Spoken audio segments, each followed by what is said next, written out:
There is one number that completely changes how money feels in your life. Not a million, not even 100,000. It's $20,000. Most people think wealth grows slowly, $1 at a time, but real wealth doesn't grow that way.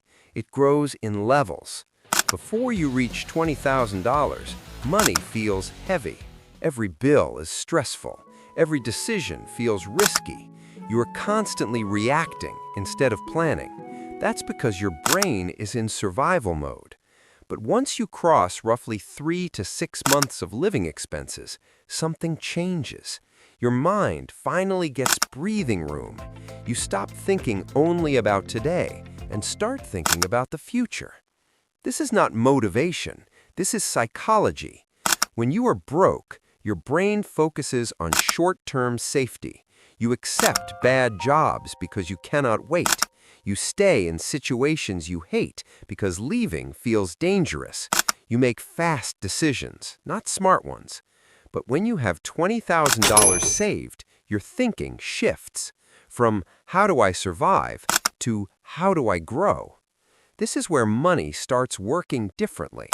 Now, compound interest begins to matter. A 10% return on $2,000 is nothing, but a 10% return on $20,000 is real money. Your first $20,000 is the hardest. Every step after that becomes easier because your money starts helping you. And here's the part nobody talks about. $20,000 gives you power. Power to say no. Power to walk away. Power to negotiate without fear. You stop acting desperate, and people can feel that confidence. Ironically, that confidence often brings more opportunities and more income.